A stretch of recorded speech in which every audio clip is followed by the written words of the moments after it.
अगर आप मेरे वीडियोस रेगुलरली देखते हो तो आपको याद होगा कि मैंने पहले भी बताया है, जब आप खुद को प्रेगनेंसी के जर्नी के लिए मेंटली और फिजिकली तैयार करते हैं, तभी से माइंडफुल पेरेंटिंग की शुरुआत होती है।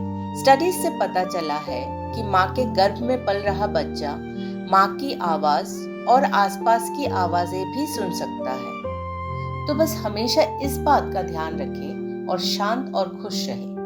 अपने बच्चे से बात कीजिए, गाना गाइए, कहानियां सुनाइए। ये सब आदतें जन्म के बाद भी आपके बच्चे के लिए कंफर्टिंग रूटीन बन सकता है। अब मैं आपके साथ शेयर कर रही हूँ वो 3 सबसे जरूरी एडवाइस जो हर होने वाले मॉम्स की ये पेरेंटिंग वाली राइड थोड़ी आसान से और खूबसूरत बना देगी। Number 1, be mentally prepared for any kind of external और इंटरनल सिम्टम्स। याद रखिए, आपका शरीर इस वक्त एक नई जिंदगी को आकार दे रहा है। बात जब प्रेगनेंसी के बाहरी लक्षणों की आती है तो मैं कहूंगी कि यह एक अनजानी दुनिया है।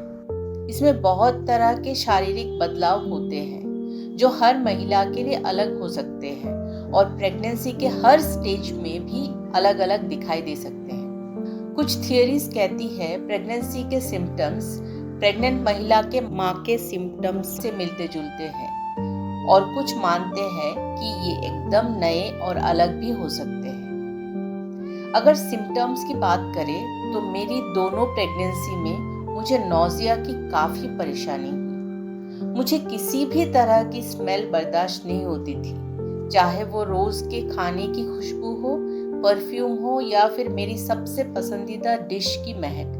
कभी कभी तो सिर्फ उसकी कल्पना मात्र से ही उल्टी हो जाती थी। तीसरे महीने से लेकर डिलीवरी तक हर दिन कम से कम 3 से 4 बार उल्टी होती थी। ये बहुत ही एग्जॉस्टिंग था, लेकिन मुझे धीरे धीरे इसकी आदत डालनी पड़ी। मैं सभी होने वाली माँओं को यह सलाह दूंगी कि कोई ऐसा हॉबी जरूर अपनाए जो आपका मन लगाए रखे और आपको खुश रखे। इससे आप थोड़ी देर के लिए ही सही इन शारीरिक परेशानियों से ध्यान हटा पाएंगे और बेहतर महसूस करेंगे। Number 2, support systems.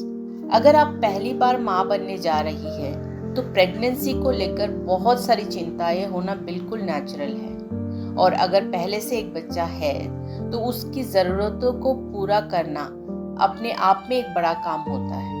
अगर आप एक वर्किंग प्रोफेशनल है तो ये जिम्मेदारियां और भी बढ़ जाती है। कई बार कुछ महिलाओं की प्रेगनेंसी में मेडिकल कॉम्प्लिकेशंस भी हो सकती है।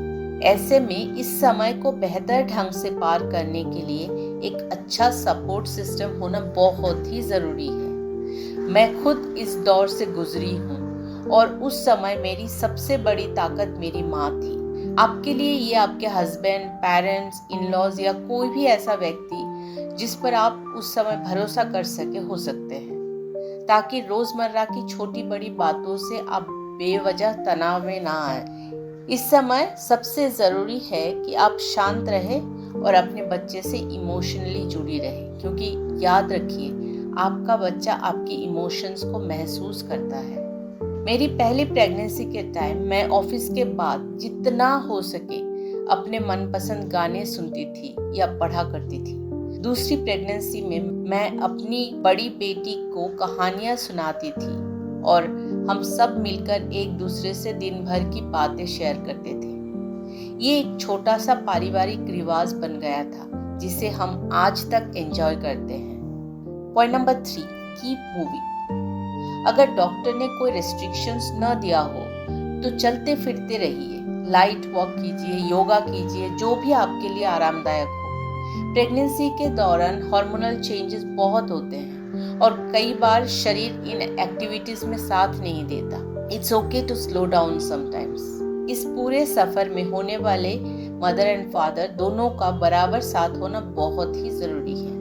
सिर्फ साथ निभाना ही नहीं, बल्कि मिलकर फैसले लेना, एक साथ पेरेंटिंग करना, यही एक मजबूत रिश्ता बनाता है। याद रखिए, a happy family is equal to a happy environment and happier children.